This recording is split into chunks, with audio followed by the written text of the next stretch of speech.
Market Day at PAU by Anonymous. If you don't know where PAU is, do as I did when I first heard of it. Look it up on some large map of France.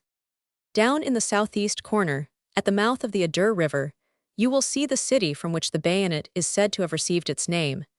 And if you move your finger along about an inch due east from Bayonne, you will be likely to pass it directly under PAU. It is the capital of one of the finest departments of France, the Basses Pyrenees, and its mild, equable climate and charming scenery have made it, for the last 30 years, a favorite winter resort for invalids and pleasure seekers. As the capital of the old province of Béarn, and as the seat of the ancient royal castle, where flourished PG 75 the Gastons and Marguerites, and where Henry IV of France was born, PAU has many interesting historical associations, upon which, however, we must resolutely turn our backs if we mean to go to market this morning. Monday is always market day at PAU, and then it is that the country comes bodily in and takes possession of the town. At 5 o'clock in the morning, the rumbling of cartwheels and the clatter of sabots down in the cold grey streets announce the approach of a rustic army from the villages round about. On they come from every quarter all through the forenoon, and if we walk out anywhere, say to the Élysée de Morlas, where we can sit on one of the benches under the trees and gaze now and then at the distant snowy Pyrenees, we shall see the endless stream of market people.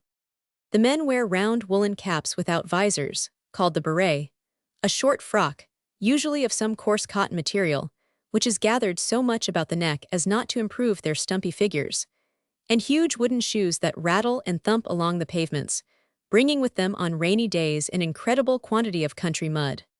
The most noticeable feature in the dress of the women is the bright foulard handkerchief that serves PG 76 instead of hat or bonnet.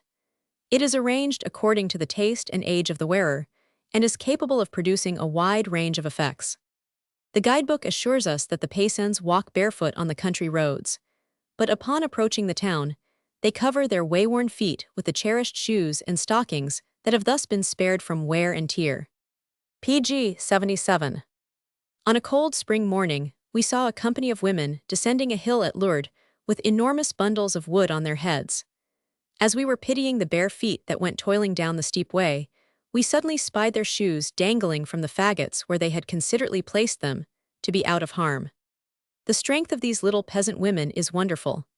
They walk off with grand strides, carrying heavy burdens on their heads, and sometimes knitting as they go. Many of the young girls are very pretty, but exposure and hard work soon change the fresh tint and the graceful outlines to a brown wrinkled visage and a gaunt, ungainly figure. Sitting here, we are attracted by a jaunty young creature tripping along with a large, round, shallow basket of salad, or chou de Bruxelles, on her head, carelessly steadying it with one hand, while in the other she carries a pair of chickens or a basket of eggs. But how can we see a pinched-looking woman tugging along under a big bag of potatoes, or breaking stones on the road, without feeling tired ourselves and sad? And neither the sadness nor the weariness is lightened upon seeing, as we invariably do, that when a woman is working with a man, he generously gives her the heaviest end of the load. PG 78. The wood is brought in on clumsy carts, generally two-wheeled and often covered. The oxen and cows that draw these carts have their bodies draped with coarse linen covers, and across their heads is a strip of sheepskin, which is worn with the shaggy side out and the skinny side in. 1000. Taine tells us in his book on the Pyrenees that he saw the heads of the cattle protected by thread nets and ferns, which I trust is their usual summer coiffure.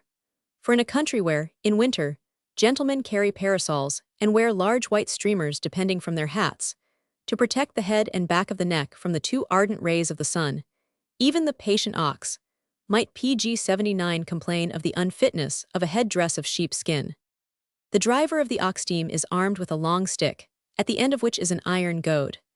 This he uses either in guiding the cattle, which is done by going in advance of them and stretching the stick backward with a queer, stiff gesture, or in pricking and prodding the poor creatures till they hardly know which way to turn. The cattle, which are mostly of a light brown color, are very large and fine, but it seems strange to us to see cows wearing the yoke. But oh, the donkey! The wise, the tough, the musical, the irresistible, the universal donkey! How shall I ever give you an idea of what he becomes to an appreciative mind that has daily opportunities of studying his tricks and manners? Fancy one of these long-eared, solemn-eyed gentry, scarcely larger than a good-sized Newfoundland dog, jogging along with a double pannier bulging at his sides, and a fat marketwoman on his back. But the disproportion between the size of the beast and that of his burden, and his gravity and circumspection, is scarcely funnier here than when he is placed before a two-wheeled cart, a story and a half higher than himself, and containing a man, a woman, a boy, and a pig, sometimes cabbages and chickens, PG-80 often 2 or 3 inexperienced calves. And in the afternoon, when market is over, I have often seen 6 or 7 women huddled into one of these primitive chariots, each provided with the inevitable stalking her tongue, and her knitting needles keeping time, as the cart goes tilting along over the famous roads of the Basses Pyrenees. The gay handkerchiefs of the women, the purple, blue and gray stockings with their flashing needles, and the huge brown loaves of bread sure to be protruding in various quarters, made PG-81 these groups, returning from market, most picturesquely striking. Coming in from the Élysée de Morlas we find, as we approach the Place des Écoles, an animated scene. The broad sidewalk is lined with rows of women selling vegetables, fruit, flowers, poultry and eggs. The haggling of the buyers and the jibing of the vendors, though carried on in patois unintelligible to us, are expressed in tones and accompanied by gestures that translate them quite effectively, especially as not a market day passes without a long recital from our Catherine, illustrating the greed of the peasants and her own superior finesse. "How much do you want for this chicken?" 3 francs. "Keep your chicken for somebody see, I'll go to another." "Stay, what will you give for it?" 2 francs. "Get along with you." As Catherine eyes the chicken which she secretly admires and openly abuses, another cook comes up and lays her hand on its comely breast. It is a decisive moment, but Catherine is equal to the emergency. "Stand off there, I'm here first." PG-82. Then, with a secret resolve that her demoiselles shall dine on that little plump poulet, she offers 50 sous and carries off the prize. To see her enter our salon bearing a waiter on which are a dozen fine rosy apples and 2 large russet pears, with the question, "Guess how much I paid for all?" written in every line of her shrewd old face, is something worth coming to Europe for. To make a sharp bargain, to cook a good dinner, and never to waste anything, these are the aims of her life and the themes of her discourse. Our snug apartment is opposite the Place des Écoles, where the wood and cattle are sold, and the first peep in the morning gives us a picture, lively enough and foreign enough to make us look and look again many times during the day, till late in the afternoon when the place is nearly bare. And the aspect of the few patient, but rather dejected-looking peasants, whose wood has not yet found purchasers, almost tempts us to run over and buy a load or two, just for the pleasure of sending the poor creatures home with lighter hearts and heavier pockets. What would Catherine say to that, I wonder? Besides the interest which we feel in the various natural hangers-on of the woodcarts, and each one has from 2 to 5 of both sexes and all sizes, we PG-83 get no small amusement from their patrons, who represent all sorts of townspeople, from the fat old woman of the green grocery and sausage shop over the way, who peddles with easy affability among the market people, to the lordly young Englishman who dashes on to the place with the air of a conquering hero, and loftily indicates with his riding whip the load that has the honor to meet his approval. Troops of frisky calves are scattered about, and groups of blue blouses and red berets are earnestly discussing the merits of the unsuspecting innocents. More rarely a fine cow, or a yoke of oxen, attracts a PG-84 circle of connoisseurs. Then the patois becomes more fluent, and the gestures more animated, and the fists of the interested parties are seen flourishing unpleasantly near the disdainful noses of the critics. The prolonged and penetrating squeal of that pig in the Rue des Cultivateurs reminds me that this interesting animal figures largely in the scenes of market day. Pork being an important article of peasant diet, Mr. Piggy is always abroad on Monday and contributes largely to the general éclat. The favorite way of transporting a moderate-sized pig is to put him about the neck, holding his hind feet with one hand and his forefeet with the other. This method, though attended with some disadvantages, such as the proximity of the squeal to the ear of the carrier, is, on the whole, less worrying than that of tying a string to one of the hind legs of his porkship, this giving him a chance to pull his way with more or less effect, while the peasant is frantically jerking in the opposite direction. Not infrequently a pig gets a ride home from market in the cart of his new owner. Then, true to his nature and principles, He resists the honor accorded him with the whole might of his legs and lungs. So that with a man at his hind legs, a woman at his left ear and a boy at his right foreleg, he is with difficulty PG 85 assisted to his coach and is held there en route by that eternal vigilance which is, in more senses than one, the price of liberty.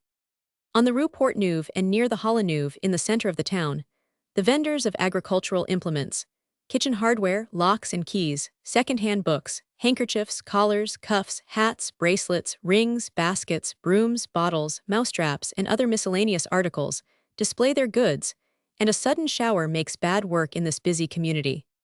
PG 86. By the Halle Neuve is the fruit and vegetable market also, and farther on, in the Rue de la Préfecture, we suddenly come upon a hollow square enclosed on three sides by ancient-looking buildings, one of which is the Neil Halle, and here are fish, poultry, and game, and the queerest-looking market people in the whole town, it seems to me. There is a flower market on the Place Royal, and you will see the Spanish women there, with their foulards and trinkets, to catch a few sous from the rustics.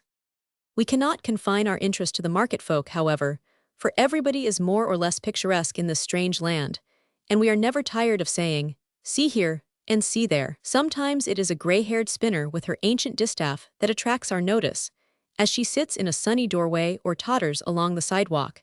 And then there are the antics of these foreign children.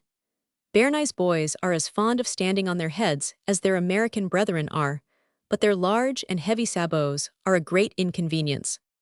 Just look at those wooden shoes ranged along the sidewalk over there, while the owners thereof are flourishing their emancipated heels in fine style. These are some of the sights of a market day at PG 87 PAU, but how can you ever get a notion of the sounds? For when we add to the market day hubbub the various everyday street cries that mingle with it, we have a strange orchestra. There are the charcoal men, who begin on a high key and drop with an almost impossible interval to a prolonged, nasal, twanging note. The old clo men, whose patois for rags sounds so exactly like my companion's PG 88 name that she is sure they are after the dresses she is economically wearing out at PAU.